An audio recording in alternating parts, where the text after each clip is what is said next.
Hello, friends, and welcome back to Stories About Entitled People. Let's start with a story in which our 15-year-old OP encountered a horrible manager who made him work overtime.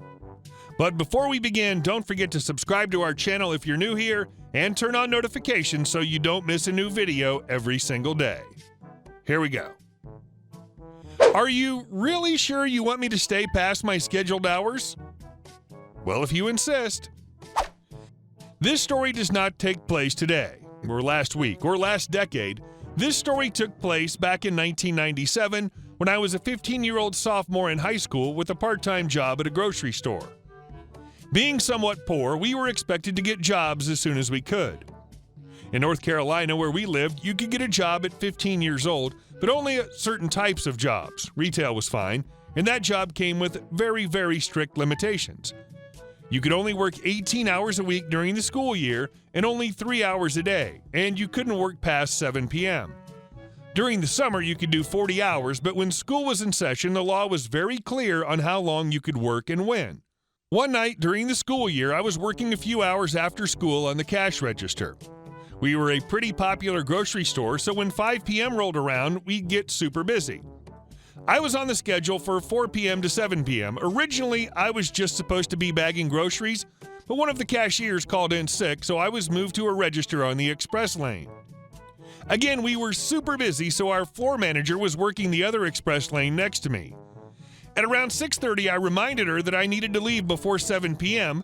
She was snarky when I mentioned it to her, but I politely reminded her that I was 15 and had to be gone by 7. As 6:50 came and went, I, still politely, remind her a little more urgently.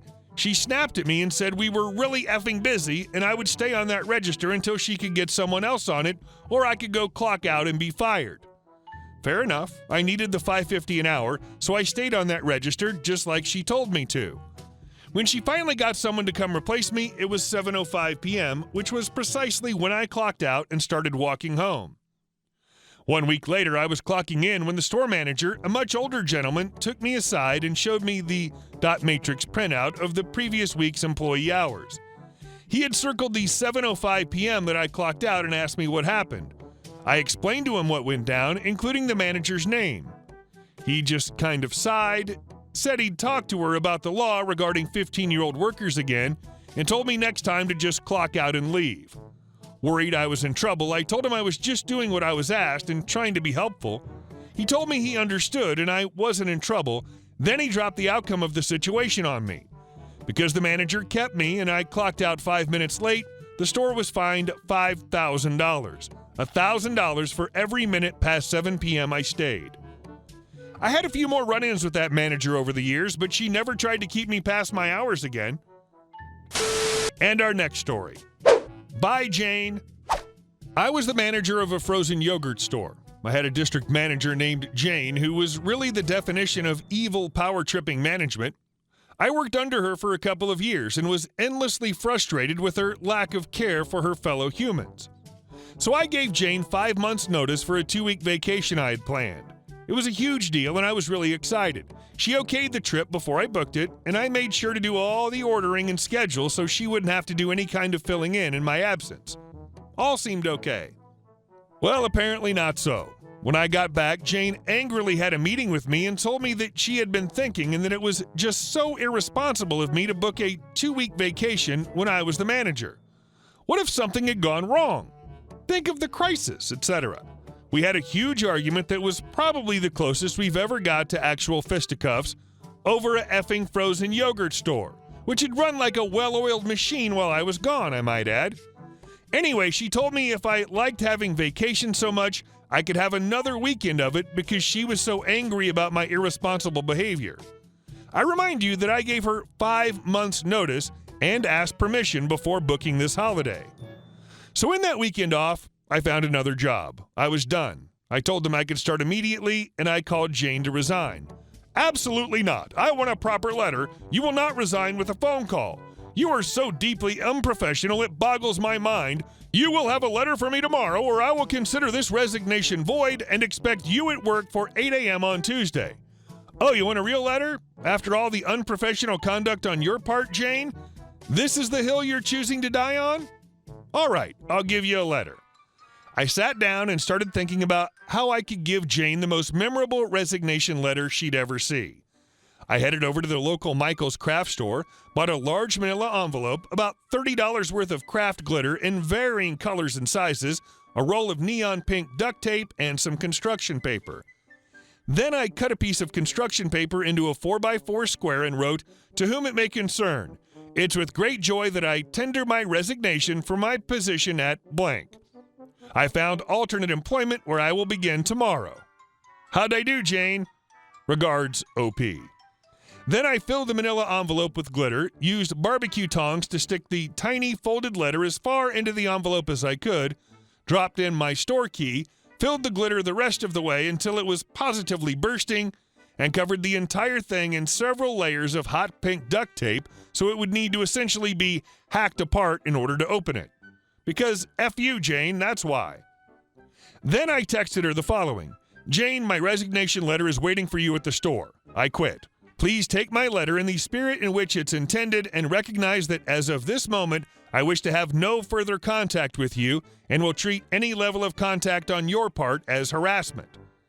Then I headed over to the store, sharpied her name onto the giant package, and left it on the desk in the back room before bringing the scissors all to the front cash area because I wanted her to have to put on a show, hugging my coworker and going home to wait for the reaction text to roll in. Apparently, she threw a tantrum like a toddler and had customers in fits of giggles. Zero regrets. And our last story. Neighbor messes with my property. I build a driveway in front of her entry. I'm an expat American living in a small touristy community in Scandinavia.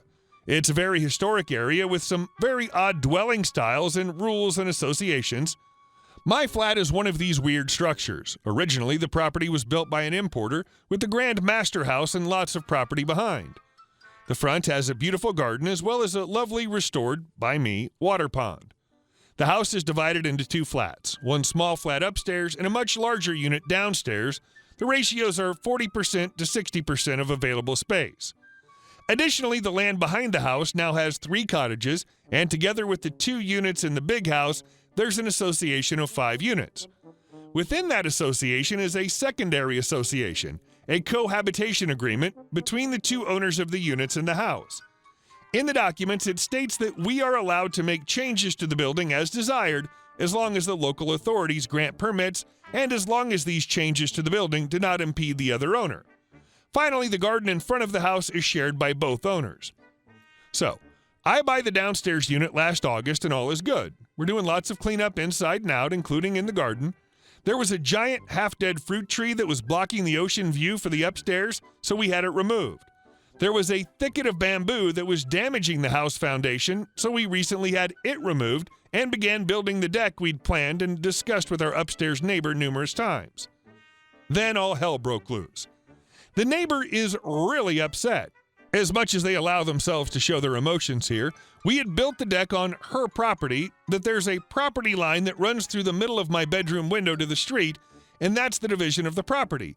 By building my deck 3 feet, 1 meter, over that line, I had built on her property without her permission. WTF. I pull out the house documentation to verify my purchase. The garden in the front of the house is shared, no part of it is privately owned. We removed the bamboo thicket that was destroying the property, laid down several layers of thick roofing material to prevent the bamboo from growing back, and built a deck on top. What's the harm? Apparently, I had now destroyed her home's value by building the deck onto her property, and she demanded removal to the legally non-existent property line in the middle of my bedroom window. Apparently, my bathroom window opens into her property. Weird, huh? Everyone in the community knows that this is the property line, regardless of what the legal documents say. Now the evil begins. She has an uncle who's an attorney. She obviously sent him the association documents I sent to her, and he must have verified to her that there is no property line, that the garden in front of the house is shared, and therefore we cannot do anything in the garden without her consent, and she does not consent to having a deck in the garden.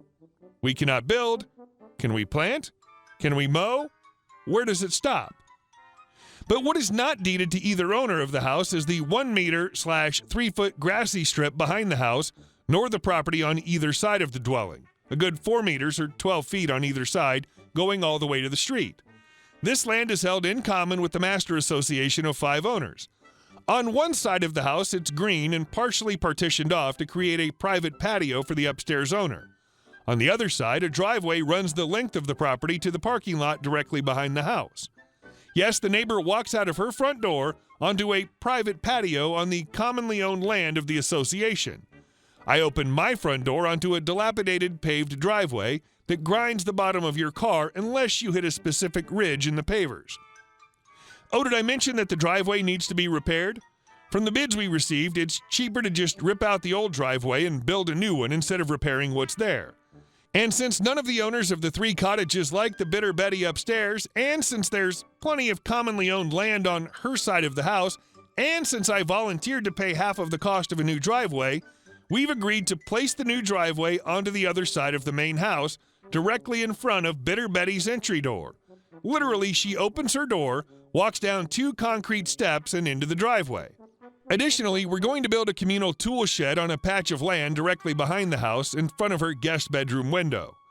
She's lost all privacy and all chance of getting her money out of her unit. And my deck? The Master Association is allowing me to put it in the area where the old driveway was. Hey guys, thank you all for watching the video. I'll see you in the next one.